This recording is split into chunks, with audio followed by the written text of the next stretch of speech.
भूर्भुवः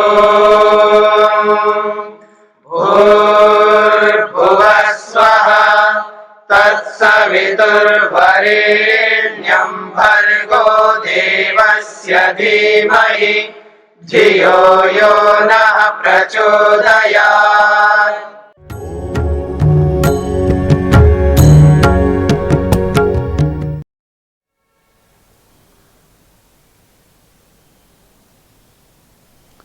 ये जो परिभाषा की है ना, ये सांख्य दर्शन की परिभाषा है। अब न्याय दर्शन में आप जाएंगे, इंद्रियार्थ सन्निकर्षोत्पन्नम ज्ञानम, ऐसा अर्थ किया।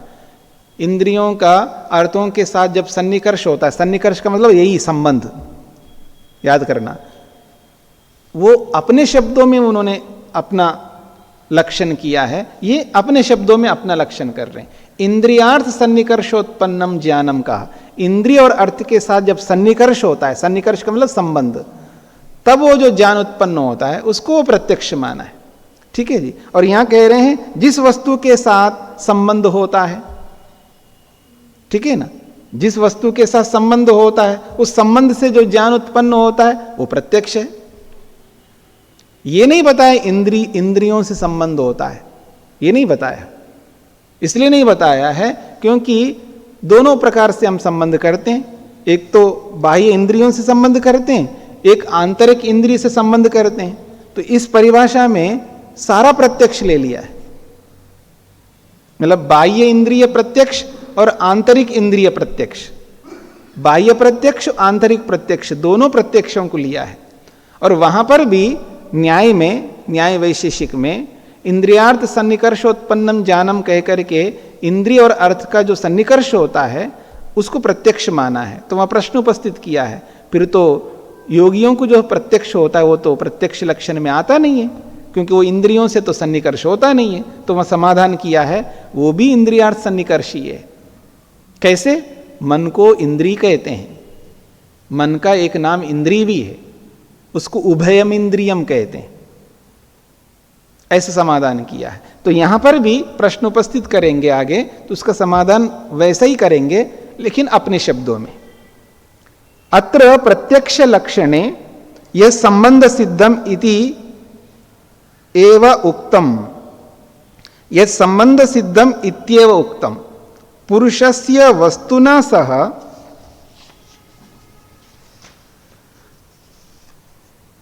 संबंध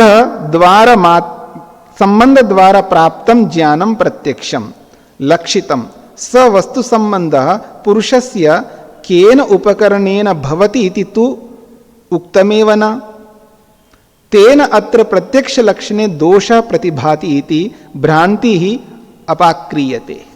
वो कहना चाहते हैं अत्र ये जो 79वां सूत्र है, इस प्रत्यक्ष लक्षण में यह संबंध सिद्धम इत्येव उक्तम, जिसके संबंध से, इतना ही कहा आपने। तो पुरुष का वस्तु के साथ जो संबंध होता है, उस संबंध के द्वारा जो प्राप्त ज्ञान है उसको प्रत्यक्षम लक्षितम, उसको प्रत्यक्ष आपने स्वीकार किया है। स वस्तु संबंधा, वो जो वस्तु का संबंध है पुरुष के साथ में, वो केन कारणेन भवति, किस कारण से होता है? पुरुष तो अंदर बैठ है, उपकरण, ठीक है, केन उपकरणेन, केन कारणेन, किस उपकरण से, किस कारण से उसका संबंध होता है। आत्मा तो अंदर बैठा हुआ है ना, आपने कहा पुरुष के साथ संबंध होता है जिस वस्तु के साथ, तो किस उपकरण से हो रहा है, किस कारण से हो रहा है? कोई बीच में कड़ी होनी चाहिए ना, वो तो आपने नहीं बताया। तो यही कहना चाह रहे हैं कि वस्तु संबंध पुरुषस्य केन उपकरणेन भवति इति तु उक्तमेव न, ऐसा तो आपने कहा ही नहीं। तेन अत्र प्रत्यक्ष लक्षणे दोष प्रतिभाति, इसलिए इस प्रत्यक्ष लक्षण में दोष उपस्थित हो रहा है, क्योंकि आपने उपकरण नहीं बताया। तो कह रहे हैं भ्रांति ही, ये तो आपको भ्रांति हो रही है, इसी भ्रांति को हम अपाक्रियते, हटा रहे हैं। हमने कोई भ्रांति युक्त वचन नहीं बोला, हमने पूरी परिभाषा कही है, पूरा लक्षण बताया है। आपको हो रही है भ्रांति, तो आपकी भ्रांति को हम दूर करते हैं।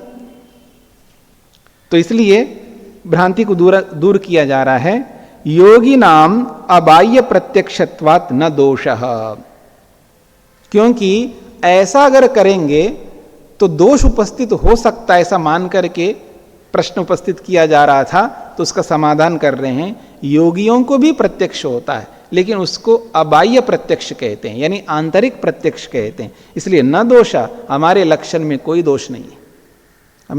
हमने पूरा लक्षण किया है, पूरी परिभाषा की है।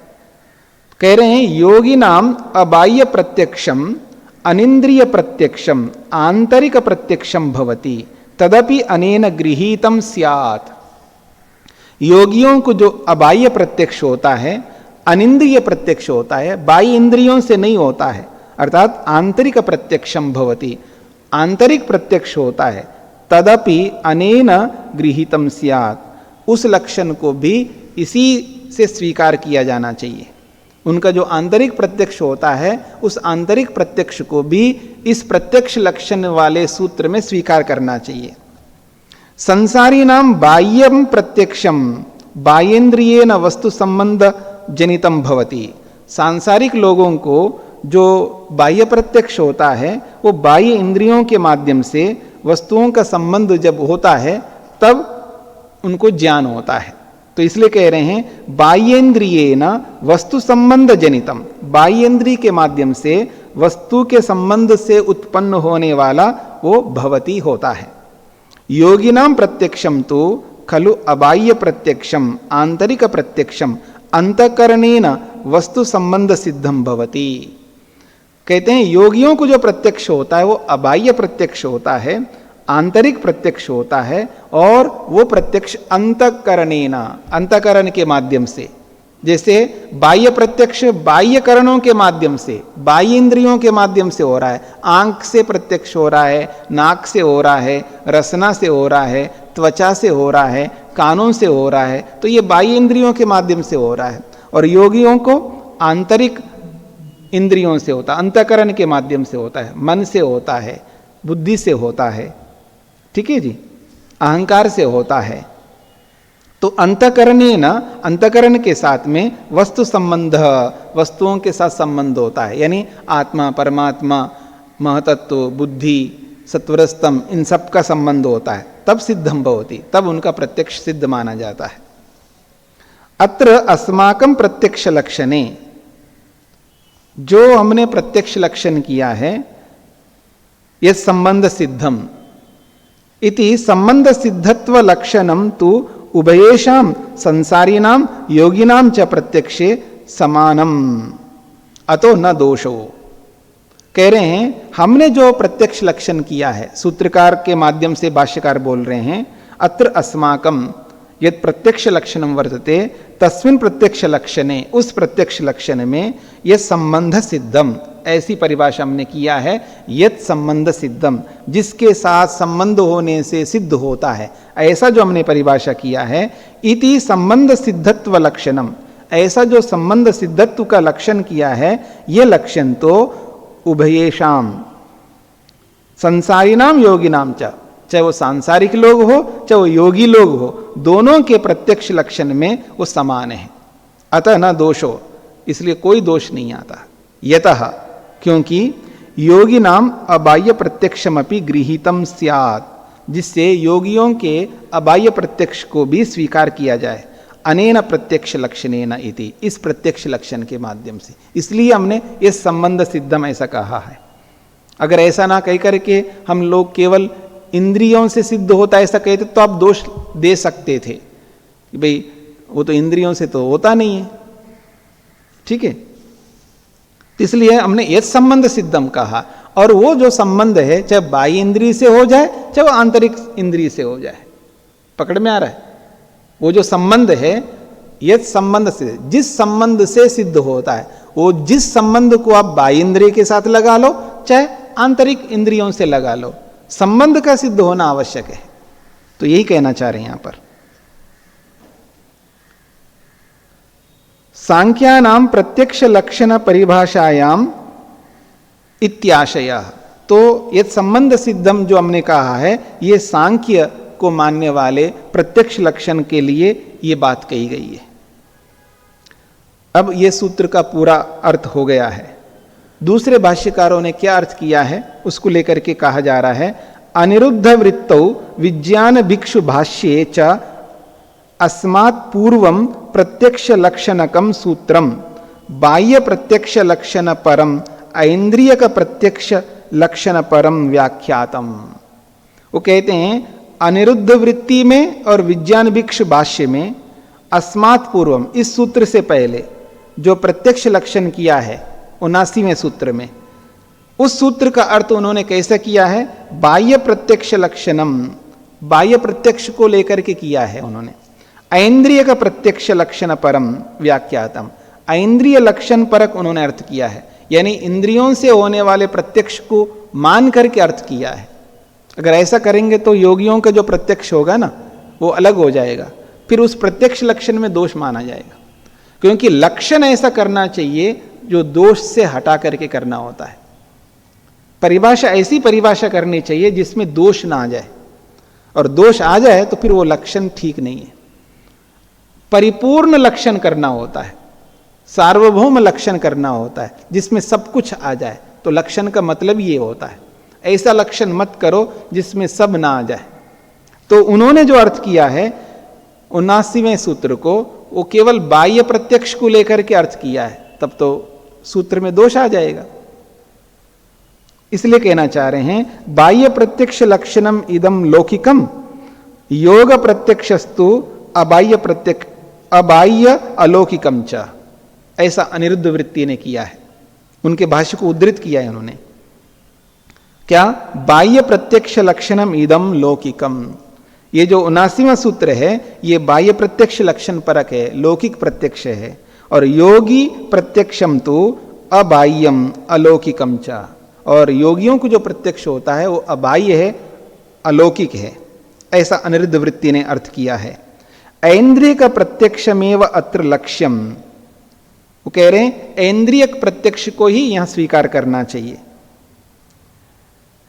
योगिनश्च अबाह्य प्रत्यक्ष कहा, क्योंकि योगी लोग जो है अबाह्य प्रत्यक्ष करने वाले होते हैं, ऐसा अर्थ उन्होंने वहां पर किया है।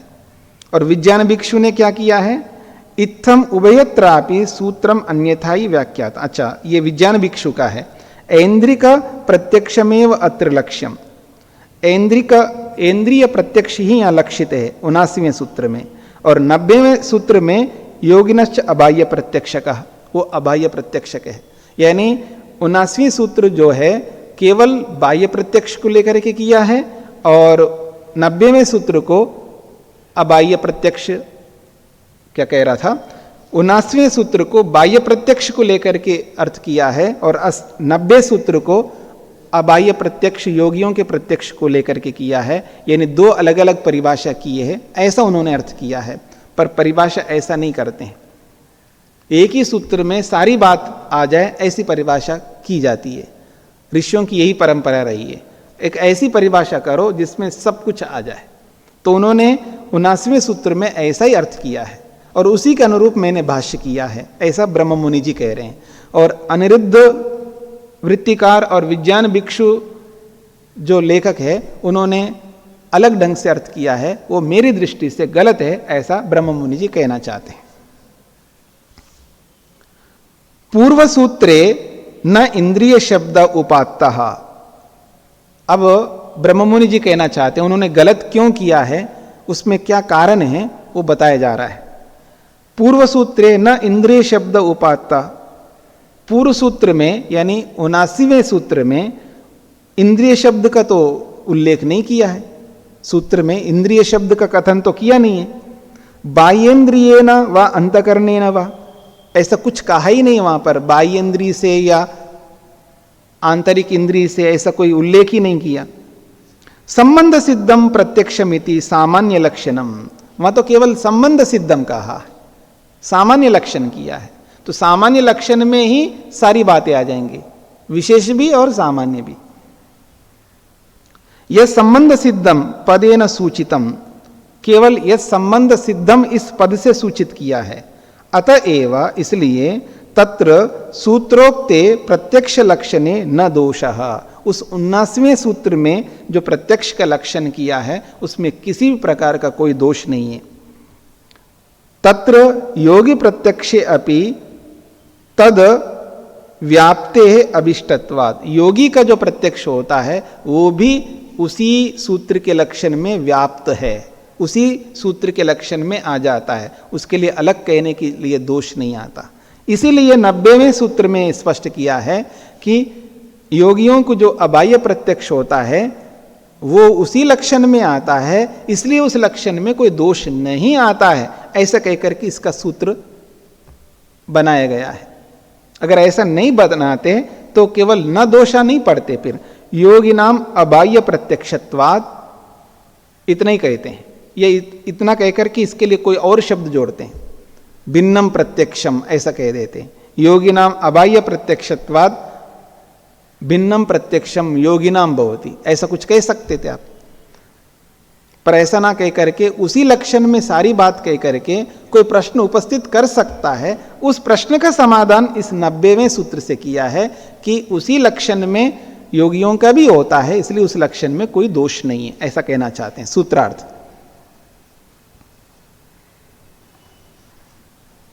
योगियों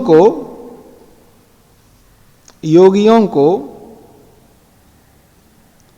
अतीन्द्रिय प्रत्यक्ष होता है। अतीन्द्रिय, योगियों को अतीन्द्रिय प्रत्यक्ष होता है। वह प्रत्यक्ष भी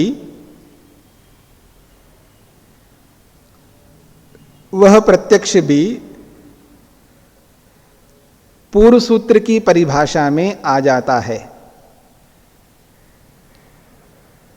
वह प्रत्यक्ष भी पूर्व सूत्र की परिभाषा में आ जाता है।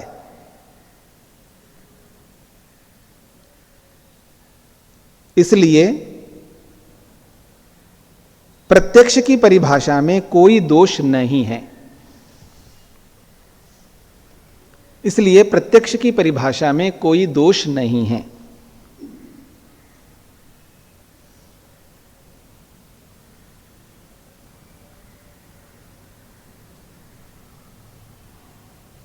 इसी बात को और पुष्ट करने के लिए 91वें सूत्र में स्पष्ट किया जा रहा है। पुनश्च, और लीन वस्तु लब्धातिशय संबंधाद वा अदोषः। देखिए, लीन वस्तु का मतलब समझ लीजिए पहले। लीन वस्तु का मतलब है सूक्ष्म वस्तु, जो लीन है, दिखाई नहीं देता है, जिसमें कार्य पदार्थ लीन हो जाता हो, मिल जाता हो। लीन का मतलब मिल जाना, कार्य कारण में जाकर के मिल जाना, तो उस कारण को लीन कहते हैं। तो लीयते कार्यम यस्मिन इति लीनम, ऐसा आप बना सकते हैं। लीयते कार्यम यस्मिन इति लीनम। लीयते कार्यम यस्मिन इति लीनम तन्मात्र प्रभृति प्रकृति पर्यंतम।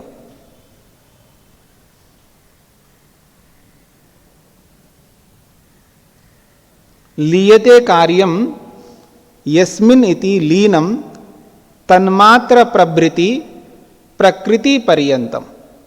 तन्मात्राओं से लेकर के प्रकृति पर्यंत, सत्वर स्तंभ तक, इन सब को लीन वस्तु कहेंगे,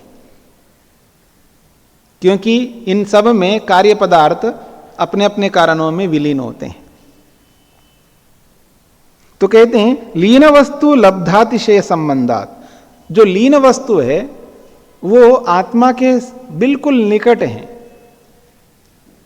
सतत उनके साथ संपर्क है आत्मा का। मेरी बात समझ रहे ना? मन का संबंध सतत है ना आत्मा के साथ, बुद्धि का संबंध सतत है, इंद्रियों का संबंध सतत है, महतत्व का, अहंकार का, तन्मात्राओं का संबंध सतत है आत्मा के साथ में। ये अंदर ही बैठे हुए आत्मा के साथ में विद्यमान है। तो इनका, इन लीन वस्तुओं का संबंध निरंतर है आत्मा के साथ में, इसलिए वो अंदर ही अंदर उनका प्रत्यक्ष कर लेता है। उसके लिए बाह्य इंद्रियों की अपेक्षा ही नहीं है। इसलिए यह संबंधम कहा है, यह संबंध सिद्धम कहा है। अथवा लीनानाम सूक्ष्माणाम अतीन्द्रियाणाम वस्तूनाम लब्धो अतिशयो अप्रतिबद्धो निरंतर आत्मीयकृत संबंधो भवति।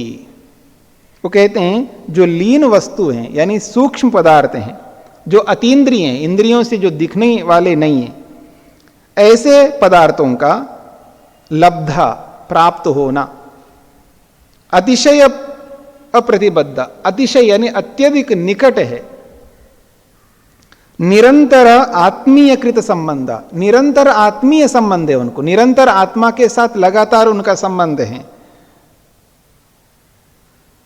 योगी नाम योगियों के यथोक्तम, जैसा कि योग दर्शन है, योग दर्शन में इस बात को लेकर के कहा भी है, परमाणु परम महत्वांतो अस्य वशीकारः, परमाणु से लेकर के छोटी से छोटे पदार्थ से लेकर के छोटी सी छोटी वस्तु से लेकर के बड़े से बड़े पदार्थ तक उनको समझने का, उनका दर्शन करने का, उनको अपने नियंत्रण करने का एक बहुत बड़ा वशीकार योगी को प्राप्त होता है। वशीकार का मतलब है नियंत्रण, जिसको कहते हैं ना वशीकरण बोलते हैं ना आप लोग, इसने इसको वश में कर लिया है। इसका मतलब है इस व्यक्ति ने उस व्यक्ति को अपने अधिकार में, अपने नियंत्रण में कर लिया है। तो योगियों के अंतर्गत यह सामर्थ्य रहता है, जिन्होंने अपने मन को पकड़ करके जान लिया, समझ लिया और मन को अपने नियंत्रण में कर लिया है, वो सूक्ष्म से सूक्ष्म पदार्थ को और स्थूल से स्थूल पदार्थ को भी जानने में सक्षम होते हैं। तो ये बात कही है यहां पर योग दर्शन में। इति हेतु, इस हेतु से उक्त प्रत्यक्ष लक्षणे दोषो न, उक्त प्रत्यक्ष लक्षणे अदोषः अर्थात न दोषो अस्ति। हमने जो 79वें सूत्र में जो प्रत्यक्ष का लक्षण किया है उसमें कोई दोष नहीं है, क्योंकि आत्मा के साथ में ये निकटता से विद्यमान रहते हैं, तो उनके साथ आत्मा का संबंध होता है, तत्वज्ञान के कारण से उनका प्रत्यक्ष कर लेता है। और बाह्य पदार्थों का जो प्रत्यक्ष होता है वो इंद्रियों के माध्यम से होता है। इसलिए इस संबंध सिद्धम कहा, जिस वस्तु का जब संबंध हो जाता है आत्मा के साथ में तब प्रत्यक्ष होता है। तो इसमें क्या दोष है? इनका भी संबंध होता है तो इनका प्रत्यक्ष होगा, और बाहर के पदार्थों का संबंध होता है तो बाहर के पदार्थों का प्रत्यक्ष होगा। तो दोष कहां आ रहा है? प्रत्यक्ष लक्षण में कोई दोष नहीं आएगा। यही बात कही जा रही है यहां पर। पूर्व सूत्रे अंतकरण संबंध सिद्धत्वाद दोष परिहारो अत्र सूत्रे निरंतर आत्म संबंध सिद्धत्वाद दोष निराकरणम इति विशेषः। 90वें सूत्र में और 91वें सूत्र में क्या अंतर है, उस अंतर को यहां पर बताया जा रहा है। कहते हैं पूर्व सूत्रे 90वें सूत्र में अंतकरण संबंध सिद्धत्वात्, अंतकरण का संबंध होने से दोष का परिहार किया है। अंतकरण का आत्मा के साथ संबंध है, इसलिए उनके साथ संबंध होने से आत्मा का या परमात्मा का या बुद्धि आदि इंद्रियों का प्रत्यक्ष होता है, ऐसा कह करके सिद्ध किया है, परिहार किया है दोष का। और इस सूत्र में निरंतर संबंधात, इस सूत्र का जो परिहार है वो है आत्मा के साथ इन पदार्थों का निरंतर संबंध है, इनसे छुटकारा पा नहीं सकता आत्मा। जब तक शरीर में रहेगा तब तक इनका निरंतर संबंध रहता है। बाह्य पदार्थों का तो कभी संबंध रहता है, कभी नहीं रहता है, पर आंतरिक पदार्थों का तो निरंतर संबंध है। तो निरंतर संबंध के कारण से यहां पर दोष का परिहार किया है, यह विशेष है। तो यह हो गया सूत्र का अर्थ। अब इस सूत्र का 90वें सूत्र का या 79वें सूत्र का, इन तीनों सूत्रों को लेकर के अनिरुद्ध वृत्तिकार ने, विज्ञान भिक्षु भाष्यकार ने जो अर्थ किया है वो अर्थ गलत है, ऐसा भाष्यकार आगे प्रतिपादित करेंगे। अनिरुद्ध वृत्तौ विज्ञान भिक्षु भाष्ये च अत्र प्रत्यक्ष लक्षण प्रसंगे नितांत असत्य कल्पना कृता। वो कहते हैं अनिरुद्ध वृत्तिकार और विज्ञान भिक्षु भाष्यकार इस प्रत्यक्ष लक्षण के प्रसंग में जो सूत्र आए हैं, ये तीनों सूत्र, इन तीनों सूत्रों के विषय में नितांत असत्य कल्पना की है, ऐसा भाष्यकार कहना चाहते हैं। तत्र योगी नाम अबाह्य प्रत्यक्षत्वा न दोष। ये जो 90वें सूत्र है, इस 90वें सूत्र में उन्होंने क्या किया है, इति सूत्रम उभयत्र पूर्व प्रत्यक्ष लक्षणात् भिन्न विषयकम व्याख्यातम।